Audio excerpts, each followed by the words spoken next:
I think this guy kind of set me on this path of realizing that I can reach people by just being me and knowing my audience. When I'm writing a script, when I'm performing on a stage, everything is like, who is in this audience? What's like a need of theirs? Where do they maybe feel overlooked? What need can we meet? And that doesn't mean like these people are homeless and we need to get everybody houses. I mean, like, we might just be in a place where people need encouragement. I always start with like, who is the audience? And then how can we shape something that will encourage them to believe in themselves more, to take more ownership of their life, to take more ownership of their businesses. Hey, it's great to have you back for another episode of the Leadership Podcast. And what I can guarantee you, and I promise you this, is not only are you going to get better today, but we're going to have a good time. I have an amazingly interesting guest with me today. If you've ever watched America's Got Talent, you might have seen this guy because he was the winner of America's Got Talent in 2021. He's been featured on Ellen, NBC, Fox, CMT, NHL, ESPN, ABCDQ, whatever, every station around. He's been featured at the Olympics. He is one of the best storytellers I've ever heard in my entire life. And Dustin Tavella is using magic. That's right. We got a magician on the podcast. He's using magic to make the world a better place. He's got a show that's been in Branson for quite some time. He is a strong follower of Jesus. He is a very, very good friend of our church. He's a very good friend of YouVersion. He's a very good friend to me. And so welcome aboard, man. Thank you so much for having me, man. That was a very nice introduction. Well, you have, I mean, your story is ridiculous. And you've performed on some of the biggest stages in the world, and you've won some of the biggest awards in the world. And the story leading up to it is bizarre, right? Yeah. And so can you tell me a little bit about the story behind the story of how you got started in this road? Yeah. So, I mean, the short version is, when I was young, my whole family was a mess. My parents' marriage was in shambles. They're, trying to get their lives back on track. They had me and my sister. My parents met on a drug run. My dad was a drug dealer, and what was crazy was that my parents, as they were trying to get better, at one point my dad was like trying to get better. My mom's doing crazy stuff. My mom's trying to get better, and then my dad's doing crazy stuff. And at one point we started going to this church, and their whole first part of their marriage was, drugs, alcohol, and affairs, and all these things. And my mom was having an affair. My dad didn't know with who. He's talking to the pastor about what to do about this, and then it turns out the pastor was the one that my mom was having the affair with. And I'm sorry. But here's the thing. I mean, thank you for saying sorry. But the good thing though too is that I feel like this was something that was used in my life to start to understand like the behavior of people. There's a lot of people who carry themselves with hurt from the past, with church hurt, with hurts from their parents or whatever, and this season of my life, I think, really showed me how much people are able to overcome and life can be transformed, because we had two people who stepped into my parents' lives, helped them get sober and back on their feet, helped restore their marriage, all this stuff. How old were you? And I was like around 9 years old at this time. You're young, yep. Yeah. And then, my parents, their marriage gets restored. Now my parents are like, marriage counselors, and they've been in marriage ministries, and they've seen so many other marriages restored because of the pain and what they've walked through, right? The disappointment and the infidelity that they walked through.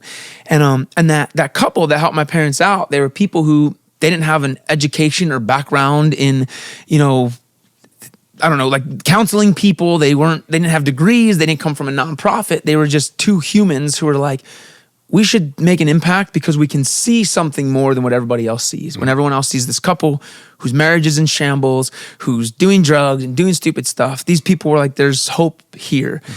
And I think the fact that they had eyes to see that is what really set me on this path of like, that's what I want to do in my life, is I want to have eyes to see hope. And I saw what they can do. They transformed our family for generations by simply having eyes to see more than what everybody else saw. And so I think that was really the beginning of my journey of like, man, I want to take what I have and I want to do what they did for my family. I want to do that for other people. And then from there, like any little kid, I loved magic, got a magic kit, and was learning to do that. Learned to twist balloons. At one point, went to this festival. This guy was twisting balloons, and he was selling VHS tapes how to twist balloons. And then there was this ministry that had come and spoke at this new church we started going to, and he asked if anybody wanted to help with like the inner city kids. And I raised my hand. He was talking to the adults, but I was like, that sounds fun.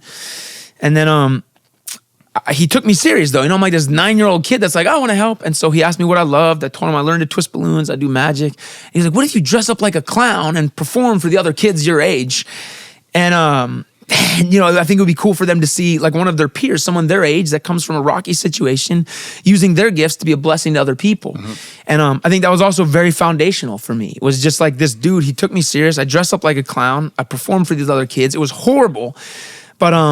But there was something that was sparked there that I realized. It was like this thing of like, man, I can use what I have to just give and to serve and to serve the people I'm in front of. Because there's a big thing, I think, moving into just some of the leadership stuff, which we can get to later. But for me, that's such a huge part of realizing like, who are the people that I'm in front of? I can give myself, I can figure out what I have that relates and connects to who these people are and what their needs are, and then use my gifts to best serve that specific thing in their life. And of course, I'm 9 years old. I'm not thinking like this, but I think this guy kind of set me on this path of realizing that I can reach people by just being me and knowing my audience.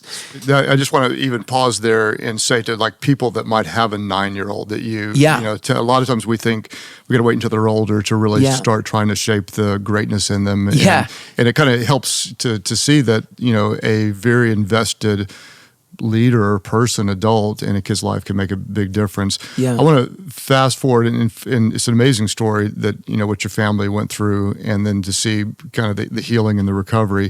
And then you told me a little bit before, but I'd love for you to share with our audience. A show came around, America's Got Talent, and you were somewhere in the orbit of it. Tell me how you even qualified, and tell us that journey. So I had stopped doing magic when I was like 13 then, because, it wasn't cool to dress up like a clown anymore. And so I just stopped and never looked back. I was really passionate about music, and after high school was doing music stuff, and loved every second of it, but I just got to a point where I just missed that connection. I missed that connective thing. And my wife and I had started doing some stuff with the homeless in Los Angeles, working with them. And it was just really cool to feel like we were doing something and we were seeing lives changed, but I was missing a bit of that creative element. And so through that, ended up meeting this dude who was a realtor, but he was a magician on the side. And we were having coffee one day, and he just busts out like a deck of cards and some coins in this coffee shop. And I look around, and all of a sudden there's all these people gathered around, different ages, different skin colors, different, like people who normally wouldn't be all engaging together, strangers engaging together, all because of like a deck of cards.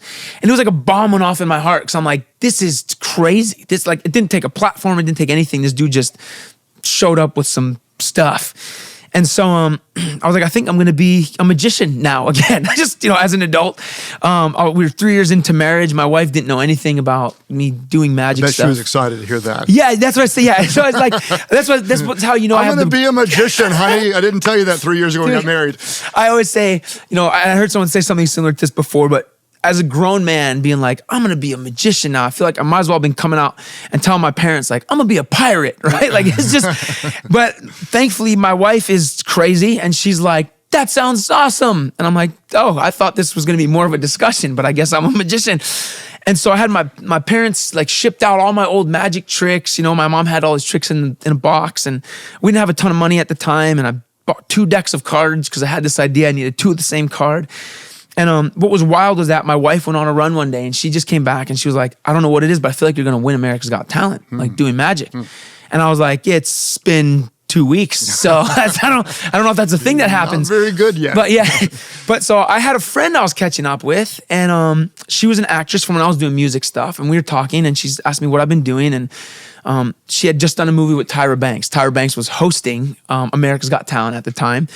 And I was like, oh, it's crazy. My wife was just talking about America's Got Talent. And she was like, oh, are you trying to get on there? Are you going to be singing, or what are you going to be doing? Because she knew me as an artist, as a singer and songwriter and producer and stuff. And I was like, no, I'm going to do magic tricks. And she's like, you do magic tricks on America's Got Talent? I was like, yeah, I know. It sounds weird. And she was like, well, you should send me some stuff. I'll show it to Tyra and see if she likes it. I'm having lunch with her in a couple of days. I'm like, yeah, cool. And I didn't have anything. I just started doing magic. So I got some of my friends, gathered them together. And there was this, we were working with like this ministry at that time, and there was an auditorium and stuff. And we all went, it was middle of the night, got some of my friends. And I always say, I don't want to say that we broke into the building, but someone left the door unlocked.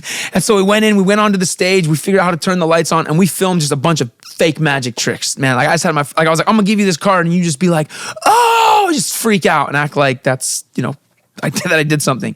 So we did that, and then I edited it with a bunch of other events, other footage on YouTube of like audience shots. So like, I'm like, is this your card? And my friend would be like, oh, and then an audience full of people are like, what? Losing their minds. And this is what I sent to Tyra Banks as my... So you totally and completely faked it. Oh, 100%. And in my mind, that was kind of a bit of the skill, right? Is how do you be bad at something and still succeed at it? I don't know. Maybe that is horrible thinking, but we sent this to her and she's like, this is cool. They want to meet you. And I was like, well, now I have to actually like know how to do something for the producers. So I put a thing together, failed miserably because I wasn't good, right? It's been like 3 weeks now that I've been doing magic, but they told me no for that season. A year goes by and I was working on stuff and really realizing that within magic performance, I might not have been excellent at doing magic, but the thing that I loved was connecting with people. And as I continued to go back and make that the center of what we were doing, I felt like we were like getting somewhere in the performances. And not because people were like, wow, that was a great magic trick, but people afterwards would be like, dude, that was crazy. That really like touched me. I feel inspired. I feel seen. I feel heard because of the way you were communicating. And it was because we weren't making the magic more important. We were making the people important. Yep. So after a year, I practiced for a year, I went back and I'm full of confidence now. And apparently I was still horrible because the AGT was like, nope, for a second time. And then another year goes by and we just really gave everything we had to just figuring out what was this thing that was happening, because it started off of being excited about connecting with people. And then that was just at the core of all of it. And so I then went back for the third time to audition, and that was the year that we ended up getting on. And it was a crazy thing because on America's Got Talent, there's been so many magicians, incredibly talented people. But the thing we kept going back to was like, I know that I need to perform and like wow people with magic tricks, but like for me, it just needs to start with the narrative of just telling authentic stories. And ended up winning, never expected to win. And it's been amazing since then to really keep that at the core of what we do is seeing people and starting with that. So interestingly, that I wasn't I didn't watch a lot of America's Got Talent. My kids did. And so during that year you're on, I actually caught by random, I may not have seen any the year before, the year after, but I caught you on it a couple times. And then I met you years later, and it was so interesting. It seemed to me like magic was just the vehicle for you to serve people. Yeah, it was almost like it's like, and then when I watched you perform live for the first time, your magic was really good, but it almost got in the way of everything else that you wanted to say to serve people. And then I connected with the first time that we met. A mutual friend met you, brought you to the church, and we met in a hallway. And I like genuinely within 30 seconds, I'm like, I like this guy. I like him a lot. I like Thanks, this guy. It's cool. And so I want to hear a little bit about the people part of what you do, because you do. If anyone watches you perform, be impressed by the magic, but watch beyond the magic is what I would say. Just watch beyond the magic for the greatness that isn't just the trick. Talk to me about your care for people. Where'd that come from? Yeah, I think really that comes from just going all the way back to my childhood of realizing that ordinary people can do extraordinary things in the lives of other people. Like this couple that came into my parents' lives, there was nothing special about them other than they cared and they said, we can show up. And I think, one of the biggest ways that we love encouraging people is that, like, if you're able to just see a person, you don't have to have all the education in the world. What humans love is connection. We thrive off of that, right? And I've been in we say this all the time with like restaurants and stuff. There's a restaurant that we love, and the food is not the best food I've ever had. But like the people there, the servers, the environment, we go in there and we feel important, we feel seen, and we keep going back because we're hungry, but what we're more hungry for is the community, more hungry than just a good meal. And we go in and it's still good food, but it's not like... Isn't that interesting? And you could go to a place that has great food and love the food, and maybe not even want to come back as yes, much. Yes, exactly. And this is the thing, like when we have people come into town, we take them there to that place because we know that they're going to experience that same thing of being seen. And I think as that's become more real in my life, it becomes the basis of everything I do. When I'm writing a script, when I'm performing on a stage, everything is like, who is in this audience? What's like a need of theirs? Where do they maybe feel overlooked? So for example, if it's with a bunch of young people who maybe don't feel taken serious as leaders, like how do we call those things out? Because for me, that was a big thing. I was 9 years old and this guy's like, dude, I was talking to the adults about who wanted to help, but you raised your hand. So like, what are you good at? And how can I utilize your skill set? What do you love? What do you do? And then he made that connection between, you know what? I think these kids could connect with you because you come from also a broken background. Maybe if like you're vulnerable about where you came from, use your gifts to be in front of them. They can see you trying, even if you're not good at it. Like they just see you showing up. And again, that's why I say that changed everything for me because that's the angle that we come from, every space that we step into. So one of the things I love about just having the platform of this podcast is that I get to choose fascinating people to bring on. and what I also like, sometimes people push back and, there might be somebody going like, why would I listen to a magician to learn about leadership? And what I would say kind of is, as your advocate, because you're leading people all the time. I mean, like literally you're in some ways you're misleading them to look in a different place and then to entertain them. And you're telling stories and you're creating content that moves people in a way. And then when you win something and then you go create a show and have to do, like literally now you've got a brand, you got a whole team of people that are working together. And so you are leading. There's two parts of the leadership that you do that I want to focus in on. One is kind of the creative process, and then two is the communication process. Because as leaders, we're creating products, we're creating code, we're creating a ministry that adds value, and then we all communicate. And those two things you're great at. Tell me if I'm exaggerating, but if I remember the story correctly, you kind of did like a big stage trick for week number 1, and they said, okay, you can go on. And then you went backstage and go, we got to come up with something new. And is that true? And kind of you were creating the illusions and the story pretty much week to week. As we went, literally making up as you go.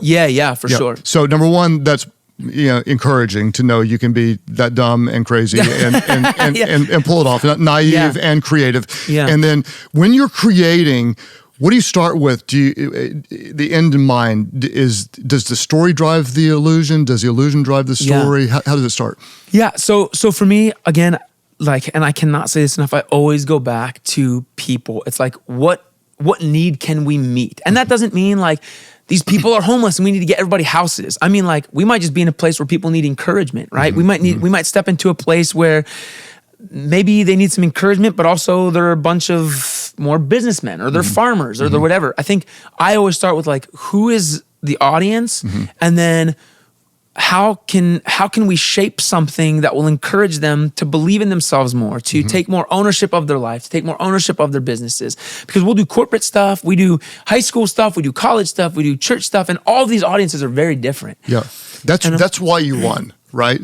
For real. Yeah. That's why you won. Yeah. Because there are a lot of good magicians. Yeah. But you connected with people. Yeah. Would you agree, disagree? No, I would agree. And I think that's why, like, there was people in the magic community when I won who were like so mad because they're like, where did this guy come from? He's never been to a magic convention before. Like, but the thing is like, I know that I didn't win as a magician. And this is what I always try and tell people is like, some people are like, well, I couldn't win AGT, right? But it's like, you don't have to. You can connect with people and prioritize that and then take what you're good at, fill in the blank. Do you love cooking? Do you own a restaurant? Are you like, what is the thing that you do? And how do you kind of make connection the center of that? Yes, and again, I want to, and forgive me for drilling this in, but I want our community to hear this. Magic is the vehicle, but the talent is something else. Yeah.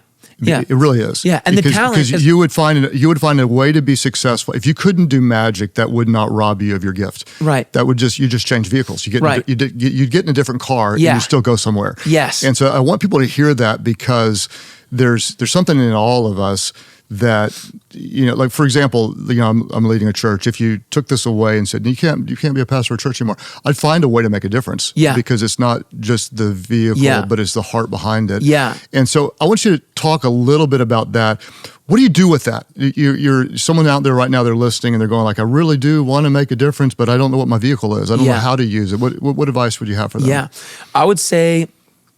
I always say just start small and recognizing needs, because if you go right to if you're trying to serve people and recognize needs just for yourself, I think it removes a bit of the authenticity, which is going to remove a bit of the success of it. Because I think as humans, and culture is like celebrating that today, meaning that's like instafluence is like, I want to serve you all in my name. Yeah, for sure. People pretending to care about global issues just because it's trending. Yes. And I think that as humans, and what I've realized a lot because of the magic, because of the psychology involved in magic, there are certain ways to connect with people, certain things that get people to maybe think a certain way or react a certain way. And what I've realized— Give me an example. What makes— Well, so I would say some magicians will say oh, I'm going to read your body language to know if you're lying or not. I don't think it's that. More of the psychology behind this is, how much time do I take to reveal that I knew the card that you picked? Or how do I reveal it? How soon do I do it quick? Does that make it more impossible? Do I wait a long time? Do I make it more personal? Do I use initials? It's the psychology of, and I always use the example of David Blaine, right? Mm-hmm. David Blaine came out doing magic tricks that a lot of magicians had been doing for years. But when David Blaine would do it, you have people crying, you have people freaking out, losing their minds. Screaming, run it, because he took time to understand what makes people react, right? He's doing the same magic tricks. You pick a card, you put it in the middle, your card's on top. This has existed forever. I don't know a magician that doesn't do that trick. But when David Blaine does it, the reactions are different because he understands the psychology of his demeanor, the tension that he builds, which again, in itself is a story, right? You're building tension and then the release of the reveal of the thing. And so I think understanding the psychology of stuff, what I've realized is that people also can tell when you're being authentic and when you're not. I think this is why people normally don't connect with magicians in an authentic way. They show up and they're entertained because you feel like the guy's already lying to you, right? I feel like as humans, we can feel when someone's not being honest. We can feel when somebody's being inauthentic. And so, applying this now to a leader in any position, if you're in a place pretending to care about people, you might be reciting all the right words. You might be saying, you might be doing everything that every great leader has done before you. But if you aren't actually caring, if you aren't actually seeing those people, if your agenda is different, if you're telling them that you care and you don't, I think people feel that. And so I think that the greatest way to lead in this way is for it to be authentic, which I think starts with your neighbor. Most people listening to this might not even know their neighbor's names, let alone know their needs. Okay, you're so much brilliance here. You're frustrating me because I got 5 questions that I want to ask you in that one little paragraph. So I want to go. I'm going to come back to authenticity because that's so important. But you said something earlier. I want you to translate this from magic, from presentation to someone who's pitching an idea at work. And so they've got, they've got a project, they've got an idea, they've got a mission, they've got they want to start something. And you're talking about timing, you're talking about emotions, you're talking about reveal. Tell me how I'm walking into a meeting with 8 people and I'm pitching an idea. Coach me. What do I do to maximize all of what you said? Right. So the first part of this, and I'm not saying to go in lying or something, but I go back to that video that I faked on America's Got Talent, right? I wasn't presenting to them the best magic ever. There was something that was interesting to them about me as a person. And that's why I say part of the skill in sending this fake audition video was more just understanding what will these people connect with. So I think part of going in first starts with believing in what you're doing and why you believe in that thing and why it's important. And I think that when you can go in as a person who cares, even if your idea is mediocre, I think if what you're putting together is genuinely from a place of this person has an interest in not only creating change in this business, in this community, in whatever that thing is, but this person is willing to do the work. This person is willing to show up and do it. I think that speaks volumes because let's say your idea is not that great. They can give you true constructive criticism and say, hey, you know what? This might work if you do this, this, this. they can give you real criticism because they know you're going to go back, work on that thing, and come back with a better version of it. So they're not just buying into the idea, but they're buying into you. Yes. And I actually agree with you that a lot of times just a really good leader that cares with a decent idea can get a lot more done than someone that doesn't really care, that's inauthentic, that has a great idea. Like it's it's got to be a decent idea. If it's a horrible idea, it's a horrible idea. Yeah. But the difference between, let's say, an idea that's a level 8 between 8 and 10 versus one that's 9.5. Yeah. The right person with an 8 can go a long way. Yeah. The wrong person with a great idea doesn't go as far. Yep. And I just thought of this too. So one of my best friends in the world, his name's Brent Braun. He's a magic creator. He creates magic for a bunch of different magicians, for AGT, for Fool Us, Penn and Teller Fool Us.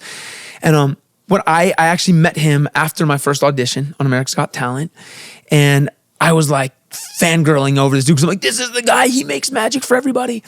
And I so desperately wanted to work with him, and we exchanged information. I remember the first phone call I had with him, he was like, hey man, listen, if you have an idea, write it down.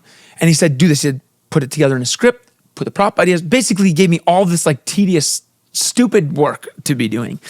And literally, as soon as I hung up the phone, I put everything together. I emailed it to him within as fast as I possibly could. And he called me back the next day. He was like, look, man, he was like, I didn't really need you to do that, but I just wanted to know how much you wanted this, if you were willing to do it. Because some people, they're hungry to like be the guy on the stage, to be the guy with the platform, but they're not willing to actually do the work for it. And he was like, I know that you're someone that if I say, hey, you know what, this is why this doesn't work, you're not going to be offended. You're going to go and you're going to make the thing work. If I tell you this isn't connecting with these people for this reason, you're not going to storm off and throw some hissy fit because you think that your idea was the best, but you're actually going to listen to feedback to create something that connects in a way that is impactful. And that moment stood out to me because, again, it goes back to what you were saying. He was looking less for what I was creating and more of what I was willing to do and how committed I was to seeing this thing through. And I think if you step into a place thinking you have all of the right ideas, people can't tell you otherwise, right? Someone's gonna be like, this doesn't work for this. And then you're like, oh, that guy's wrong. He doesn't know what he's talking about. And you're never gonna be willing to implement what everyone else sees. And if you're there to serve everyone else, you should probably be listening to them, right? You should probably be willing to say, they didn't think what I did landed. Why didn't they think that? Because for some reason, what made sense in my mind didn't make sense to all these other people. And all these other people are the ones I'm trying to connect with. So I should probably listen to what they have to say. There's so much there. So let's say you're looking to hire somebody, or let's say you're wanting to get hired, if you're the person wanting to get hired, there are some things you can do that are just, number one, you're going above and beyond, and you're willing to do. You're not just learning about the company, but you're learning about the people that are going to interview you. But what if you learn about their family members, and not in a creepy way, but in a way that you genuinely care, and you can ask them about it or find out what their hobbies are, and you come in prepared like that. And then to the next level is when you do create something and they give you feedback, or you don't get the job, you don't go away long. I hate those people, but you get better and you come back. And that's a quality that when you see it, it stands out. And it's just it's the willingness to do something. For example, when I saw you do magic, I thought of 5 different other things I wanted to help you do. Meaning, I'm going this is a guy that has so many other gears in him, literally. And I did. I said, I want to meet with you. And have you ever considered? And I listed a couple of other things. One of which you're going to do for me, which is preach for us, which is whoever has a magic I preach. But you're going to do it because I saw it in you. Then you came in here 2 days early to our place to prep. Over and over and over again, have everything just exactly right, which is the extra something special that not everybody has. Can you tell me a little bit about what are some things a leader could do that would be out of the norm? That would not only set them apart for others to go, oh, that they're special, but also would make them special. I think, so I'll start with just relating it to a stage metaphor. So for me, I always think of that as being the things I do off the stage, right? So the things the things that no one sees that bring the results everybody wants. Right. Exactly. Go. Exactly. Yep. So for me, it's just basically on the stage means when people are looking, when people are watching, but being that off the stage. So one of the little things, this sounds silly, but when I go into a place, if I see some trash on the floor or something, I pick it up, I throw it away. And this actually came from a thought before, because we were living in an apartment complex where we were like really wanting to make impact in this place that we lived. And someone had left like a slushie. It was just like on the elevator in the corner, just, someone had just basically drank half of their slushie and threw it in the elevator and left. And I saw it and I got so mad. And I went to walk out of the elevator and I thought, you know what? If this is a place I want to impact, that means this has to be a place that I own. And if this was my house, if I owned this place and I saw that slushy thing there, I would clean it up. So it came from this idea of like, I can't have an impact on a place that I don't take ownership of.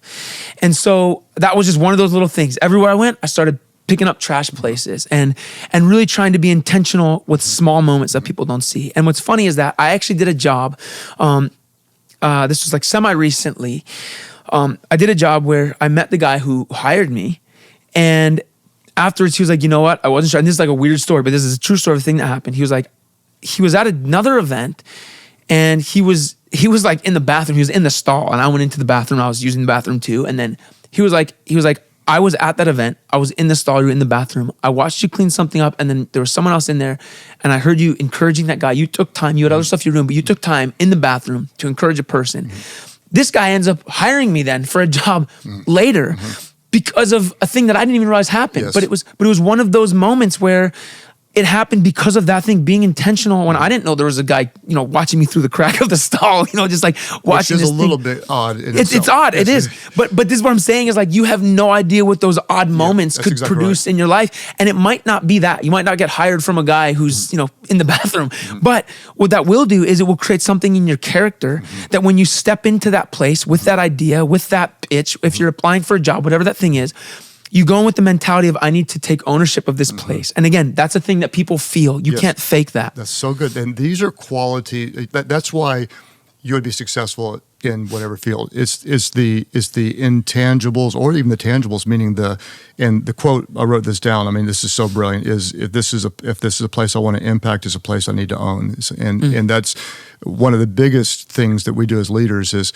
we don't want people being managers or doers. We want them being owners. And there's a big difference between the way an employee thinks and the way an owner thinks. Yeah. And an employee thinks, how does this benefit me? And an owner thinks, how did this benefit others? Or how does it benefit the organization? What's in it for me versus what's in it? How do I spend money on certain things? No, an owner invests, and it's a different mindset. So that's a very powerful quote. And I need to loop back. I would be unfair to our audience if I didn't go back to the idea of authenticity you were talking about earlier, because we talk about that a lot. I'll say people would rather follow a leader that's always real than one that's always right. Yeah. And it's just super true. It's always been true. I'd say it's probably more true today than ever before. Yeah. And what's becoming an airbrushed AI, generated content, I think authenticity is going to be not just necessary. It's going to be the only thing that connects with people. Yeah. Help me understand why I met you and believed in you, and why I see you on a stage and believe in you when I could see another magician or comedian or preacher or salesperson or CEO, and not necessarily. What are the qualities that communicate genuine authenticity? Yeah. And how can I do that better? Yeah. I think authenticity, it's kind of fun even circling back to the picking up the trash thing, right? I think that there is something about, if there's a thing that you want to accomplish, and this was a thing that I realized when I first started wanting to do the magic, right? Because I had these great ideas of things I wanted to do on America's Got Talent, and I wanted to make an impact with this stuff. And when I didn't get on AGT the first year, I was disappointed. When I didn't get on the second year, I was even more disappointed. And I remember one day I just felt like this question. I couldn't sleep at night. It kept going on and on in my head of, I was so mad because I was like, I want to use this to make an impact on lives. This is my gift. This is what I want to do. And I felt this, like, I just couldn't kick this thought of like, if I want to make an impact with what I have, why am I not doing it now? Why do I need AGT to endorse this? Why do I need a platform to do this? And so in that same apartment complex, actually, there was a guy that lived in the building. He was, struggling with some addiction, had some things going on in his life. And I was like, you know what? I'm going to go down, I'm going to do a magic trick for this one guy every day. This is my New Year's resolution. Every day that he's in the office. So 5 days a week when he's at work, I'm going to go down at some point. I'm just going to do a magic trick for this guy. And it sounded fun in the beginning, but then, you get to like day, 15, and I'm like, I don't think I know 16 magic tricks. What am I going to do tomorrow? But it was pushing me to keep using my gift on a small scale for one person.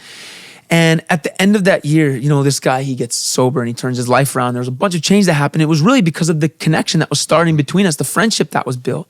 And then I went on after that to win America's Got Talent. And this is the thing I still share to this day. At the end of that, I'm like, man, I won this huge competition. But I also saw this guy's life changed because of this thing. And so many more people would celebrate what I did on the stage. And it was great winning America's Got Talent, but some of those people, they saw it and they were inspired, and then they scrolled through all their other content on the internet. They watched all their other channels on their TV. My message became diluted as their minds became filled with so many other things over time. But really celebrating what took a long time, that no one would ever see, that didn't get me any awards. I think authenticity comes from that. Doing that caused me to truly value it. And because I truly came to value it, it became an authentic part of now who I am. And so I would say, for someone that's like, how do I even become authentic? Because I think you have to be honest with yourself. There's some people listening right now, and even for me sometimes, you're like, well, I actually don't care. Like I have a hard time sometimes caring for people. I step into places where I'm like, these are people I don't really connect with. But I think when you start implementing these practices into your life, you almost like, it's a new kind of thinking. It's not normal in our culture to put someone else above you, to put someone else's interests above your own needs. But as you start practicing it, it becomes part of who you are. And that's when the authenticity starts. You can't fake authenticity. To have success without the story wouldn't be as meaningful. It'd be empty. And that's what a lot of people have. You could have won and not ever cared for people. Yeah. And you'd be empty real fast. Yeah. I want to talk to you about the communication gift, because you genuinely have a gift. Thank you. Some of it may be natural that but a lot of it's developed. Yeah. Talk to me about how you get better as a communicator. So one of the things is going, and not to get like overly churchy mode or something, but I think one of the best examples of this is Jesus and the way that he communicated when he was on earth, right? Like you see Jesus communicating in so many different story styles. There was times where he went in and he was being very blunt and pretty offensive, right?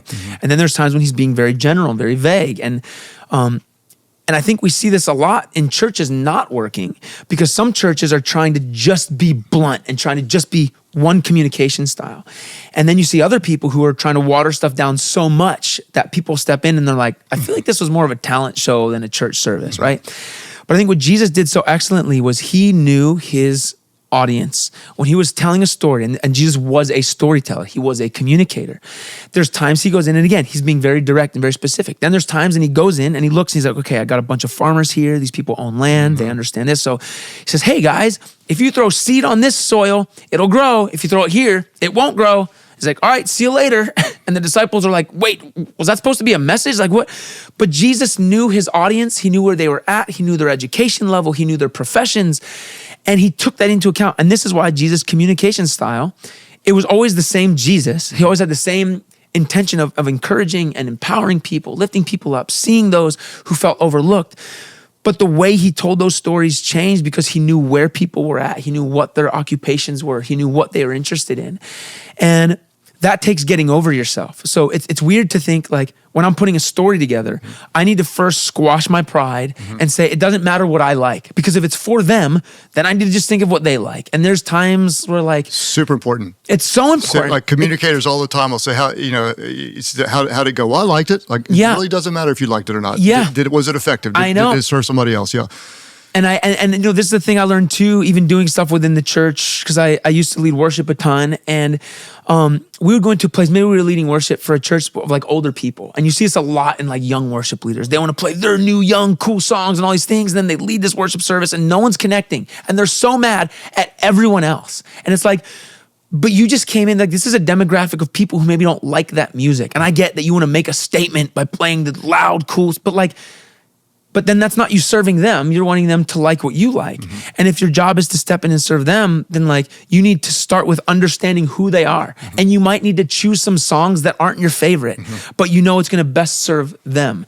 And I think so from a storytelling aspect, from a creating aspect, I have to say, who are the people? What are their needs? What do they connect with? And then how do I intertwine that into still being authentic to who I am? So what do you do when you feel, certainly there have been times where you feel insecure, you feel inadequate, you feel, so, let's say, I mean, people can't see what you look like right now if they're listening, but you got your hat on backwards, you got two earrings in, you look like probably pretty cool. But let's say you go into an environment, now you got a bunch of 45-year-old guys in business suits, and that's not you. Yeah. How do you connect with them? Yeah. If you feel like you're not them, how do you work through your insecurity? Yep. And this is a position I found myself in many times as we've done corporate stuff, and it's intimidating. I mean, I remember I did a thing for Skechers, right? Skechers shoes, they're like the number 3 in the world, 2 in the country. Skechers just grew into this massive business, seemingly overnight, right?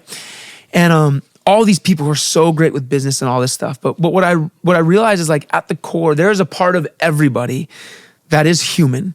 And when you can take what's human about you and what's human about someone else and find that connection point, it's beautiful. So when I step into a space that is full of these business people who just think different than me, like you said, they're in suits, they're in all these things. I always try and get back to the basics of like, what does it mean to be human? What do these people like? People like being encouraged, right? They like feeling empowered to know that they can make an impact, they can do something important.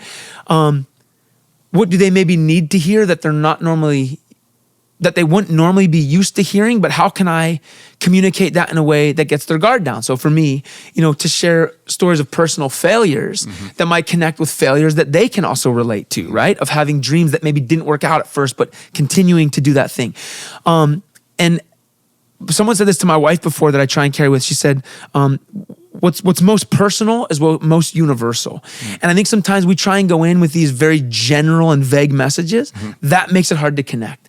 But when I can share a personal story of who I am and a thing that I overcame, it's weird how that thing that feels more specific and more personal actually ends up connecting more with the people who seem like they're less like me. And I think I start with that too, is how do I just be vulnerable in this space? I'm here to be, again, authentic. I'm here to connect in a way that's going to make them be like, okay, I don't have to have my guard up because he doesn't have his guard up. And then all of a sudden I found myself connecting with people that maybe normally wouldn't even give me the time of day because they're like, you don't look how I look. You don't dress how I dress. And so I think I like to do that too. I think, again, I don't care how tough you are. I don't care how successful you are. I don't care how nice your suit is. People, as humans, like we love connection. We need it. We thrive off of it. For sure. And so, but what's personal is universal. I like that. And everybody wants to be liked. Everybody wants to matter. And so that I always kind of try to tell myself the 4 words that I want them to feel is like, I notice and you matter. Like I noticed this about you and you matter. Yeah. And that's, that doesn't matter where you're from, how old you are, how cocky you are, what you've done, but you want to be noticed, you want to matter. Yeah. And I think that you're saying you communicate that. What's interesting is, how do you define success? You were successful when you were doing card tricks for the one guy. And so that's private success. And then you had public success. It wasn't overnight. You worked for, several years to get there. And then in 1 year, it did happen pretty big, pretty fast. Yeah. Everybody would kind of say, hey, I like that. I want that. That's kind of cool. What's the downside of success? I think the downside of success is definitely, from like an emotional, personal level, I think expectation, right? Because what I struggled with a lot after America's Got Talent is people have this expectation. And I still love those small, personal, intimate moments where it's not all big and flashy and all the lights and these things. And I would go into spaces thinking, oh, are they expecting this? Like I would go in and do an event. I'm like, oh, their stage doesn't look like America's Got Talent. And then they're going to think that I need to look like that. And then I also, one of the biggest struggles is now do people only value me for this lane? And like what you said earlier about like, the magic is the vehicle, but sometimes it's in the way of the more. Sometimes it's like, well, I feel like I do have more to bring the world, but now people only see me as this. So do I stay in that thing? And then if I divert from that, will people not like it? And I think just that idea of people's perception of you now, it's so much heavier, right? Like, because you feel like the minute you shoot up to a certain amount of success, people are expecting something of your performance. They're expecting something of how you carry yourself. They're expecting something of how professional you are. And man, there's times where it's intimidating too, because they're like, okay, what are you going to do? We need to set the stage for this. And I'm like, I don't know if I know this technical language. How do I explain this in a way that sounds right? So that was one of the big things. I think also the pressure of feeling like you need to maintain that, because, I think there's always ups and downs in any business. Well, you win the Olympic gold medal and you're depressed the next day. Yes, that is very, exact. very, very real. Yeah. And so one of the things I want our community to hear, and what I like read in you, is I asked you one time, like, do you ever wish you didn't win? Which is a weird question, because, you're really thankful that you did.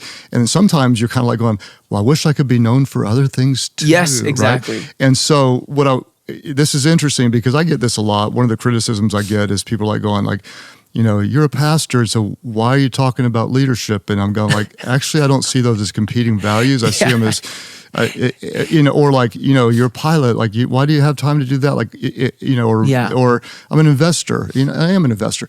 Or aren't you just like, greatness tends to find new lanes to run in. Yeah. And not to say I'm great, but to say like that you have to give yourself permission to be multidimensional. Yeah. And that's what, when I saw you the first time, I just said, there's so much greatness in here I literally did. Like, it can't be just magic. Yeah. And so I honestly, I met with you and said, hey, let's talk about some other things. Yeah. And then what can we spin off of this? Yeah. And I just want our audience to hear this, is that when you do start winning in one place, why would you not win in others? Now, not to the point of diluting what's special, meaning I will never let this podcast dilute my drive for the church. It's always first. This is an overflow, and there's more. And so you have that. Talk to me about that. When you're known in an area, what do you do to continue to add value broadly? Yeah.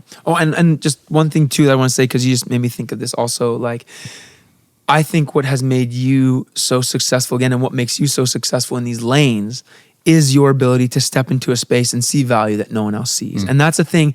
I think it partially comes naturally, but it's partially a thing that you've trained yourself to do, right? You see people, you raise up other leaders because you see a person who might normally get overlooked or might only be seen for that one thing. And man, I just want to say, from seeing you on stages and your podcasts and your messages and your sermons and all these things, to see you off the stage, your leadership style being so contagious is amazing. And I think that this is part of my answer to this question, because I think that it's something that really does matter, is your ability to see those things as being valuable. Like when you're saying about just being seen in one lane, like how do you explore those things? For me, I think it goes back to, like you said, what is the definition of success? I know people who have built huge empires of things, right? Especially after AGT, it was like the level of like successful people that I knew completely changed. And it doesn't mean that the level of happy people that I knew changed, right? And so I think that there has to be a part of you that, like when you're trying to be successful, there's a part of you, when it's small, it's easy to be okay with failure because you have less to lose. But I think when you become successful in one area, it feels like you have so much more to lose. So it's become so much more scary now to take a risk in doing something else. But I think that playful spirit, that like willingness to take a risk, to try a thing, is exactly what makes a person successful. So it's weird, because the same thing that makes you successful is the same thing that adds risk. The same thing that makes you confident in trying other lanes is the same thing that becomes dangerous about trying other things, right? And I think you just have to lean into that and say, you know what? It's not about success or failure. It's really just about, I need to be all that I am. And I'm going to keep doing that, and I'm going to stay playful with it. And I think you'll be surprised at what you find working. Yes. And I like that. Be all that you are. And it was so interesting, is like, we had a lot of people that listen to this podcast, and when I tell you I care, it's like just stupid. Like, why am I doing this podcast? Like, we don't get paid for all it. It's like, I just care. Yeah. I just care. Yeah. And I wish I could sit down with everybody and try to find their unique greatness. And that's because that's kind of what I do, is I believe in people, and I read between the lines. Sometimes I overanalyze, see things that aren't there, but I'm always trying to read what's the story behind the story. Yeah. And that's kind of a real driving force for me. Yeah. For you, what I can just, kind of tell, and you've kind of told me too, you started in brokenness, you saw miraculous recovery, you like to care for people, and you're going to find a way to care for them. I just want to say to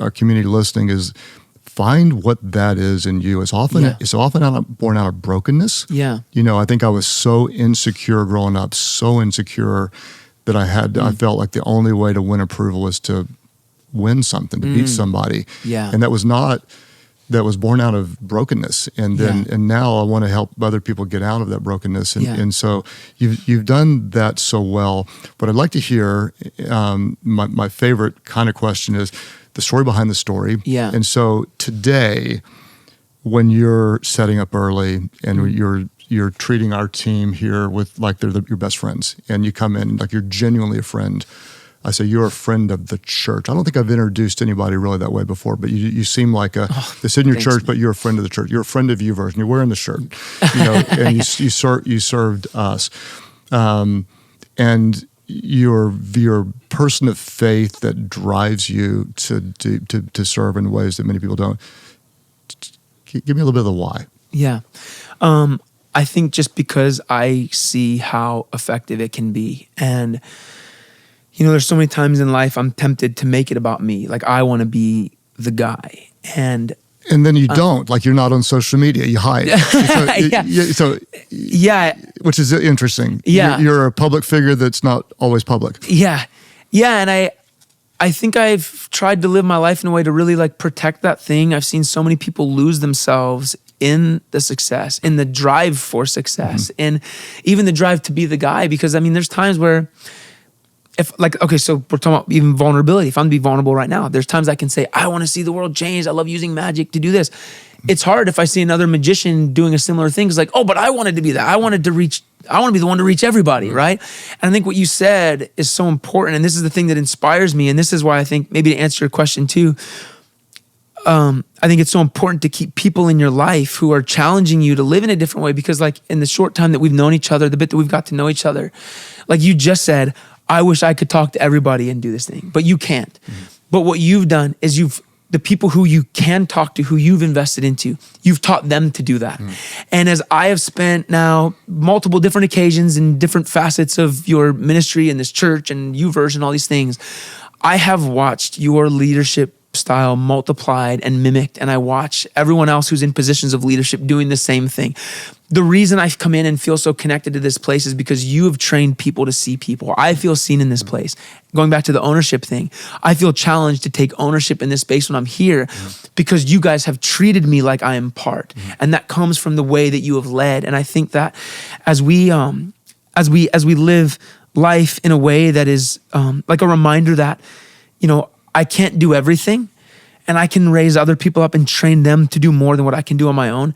It does, if you're doing this out of a place of insecurity, it's hard not wanting to be the one who does everything, right? And I think it's like this constant just dying to self, this constant, almost like this lifestyle of training my brain to say, Dustin, like, as much as we talk about everyone else needs connection, I need connection too. And the minute that my business becomes more important than my wife and more important than my kids and more important than my friends, I start succeeding in these other areas, but I'm lacking the thing that truly makes me satisfied. So how can I really lead people to anything meaningful if I'm just leading them into a lifestyle that I've only found to then be empty, right? And so, man, I think having good people in your life is so important. It's everything, right? Yeah.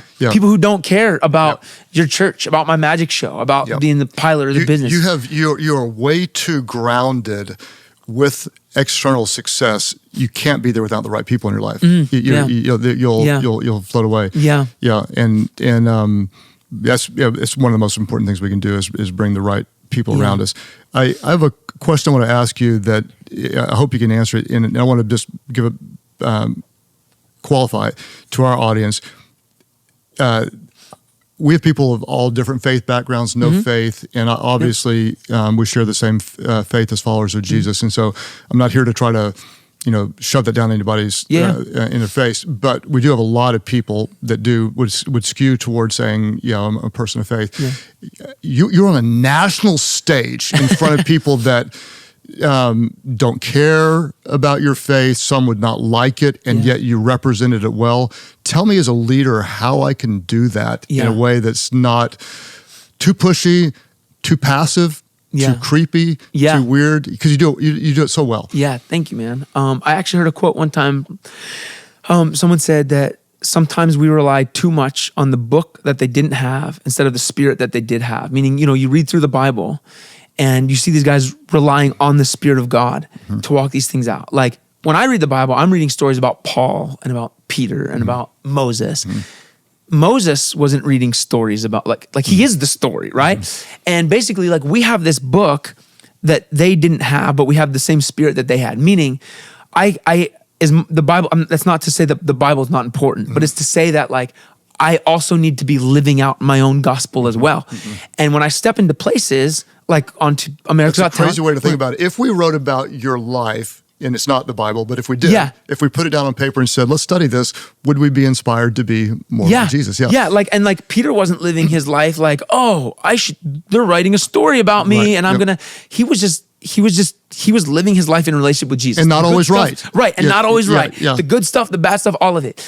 And I think that, like I go into places a lot where I can't just explicitly share the gospel as we call the Bible, but I can be sharing the gospel of my life, of the things that have happened in my life. So when we talk about the homeless ministry that we've done and all these things, this is what's so amazing is we get to live out the principles of the Bible and share that. Because when I step into a space, if I'm sharing my personal story and that personal story happens to be me showing up for a homeless dude, seeing his life change, getting to pray for him getting sober, all these things, that's just a thing that happened. And this will make a lot of my spiritual friends mad, but I want to say, just because I feel like say, like, there's sometimes you don't want to actually come in and just share the gospel. It would be the wrong thing to do. It would be too soon. It would be, you maybe you haven't earned permission to do that yet. And it doesn't mean that you don't, sometimes living it, a lot of times you do want to share it, like you do. And we need to say, many times you don't and you should. And there are other times you should live it out.